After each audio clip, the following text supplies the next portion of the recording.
US interest rates are one of the most important topics in finance. The numbers which are used to price pretty much everything else in financial markets. To help us think about where they're going to go, we're joined by Nick Gartside of JPMorgan Asset Management.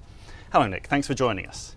So I think your first chart that you've got here, you're saying the US Federal Reserve has a pretty good environment in which to raise rates. It does. This is the radical shift from a year ago. And when you look at the global economic landscape, what you see is one of convergence, not divergence. So when you look at this chart here, this is saying in aggregate what central banks are doing, and it's showing them converging. So all central banks expected to raise rates now. This is key for the US because it means the dollar should be stable, and it will allow the Federal Reserve to raise rates at a more aggressive level.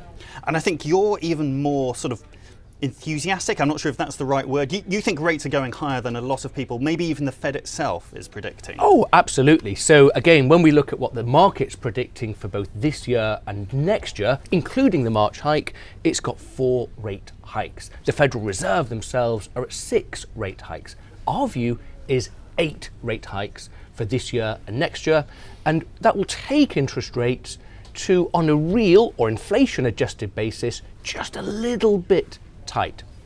And what is it you think that is going to happen to drive that? Is this, you already see the factors in place that are going to cause this, or are you expecting something to change which maybe the rest of the market hasn't cottoned on to yet? So it's a little bit of both. So certainly when we look firstly at underlying rates of economic growth, very positive. Think of any economy in the world virtually, and it's running at above trend rates of growth.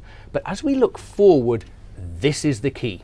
We're about to see the return in a big way of animal spirits. And what this chart shows is the percentage of consumers with a favourable view of economic conditions. And when you look at this blue line here, it is off the charts, surpassing even expectations in the Reagan era of the early 1980s. So this is phase 2. This is yet to come. When we see policies around tax reform, it will drive animal spirits and it will drive economic growth substantially higher.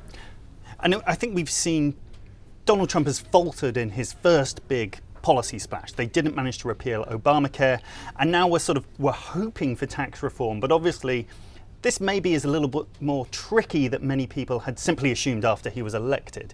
Do we need to get that coming through, or is this already underway and it isn't going to matter if we get massive tax cuts or not? So the underlying rate of economic growth is very supportive for this. As we look forward, this is a 2018 event, and this is what drives the Fed a lot tighter in 2018. It means things like 10-year Treasury yields, expect those at the end of the year closer to 3.5%, not 2.5%. Great, well thank you very much for joining us, Nick.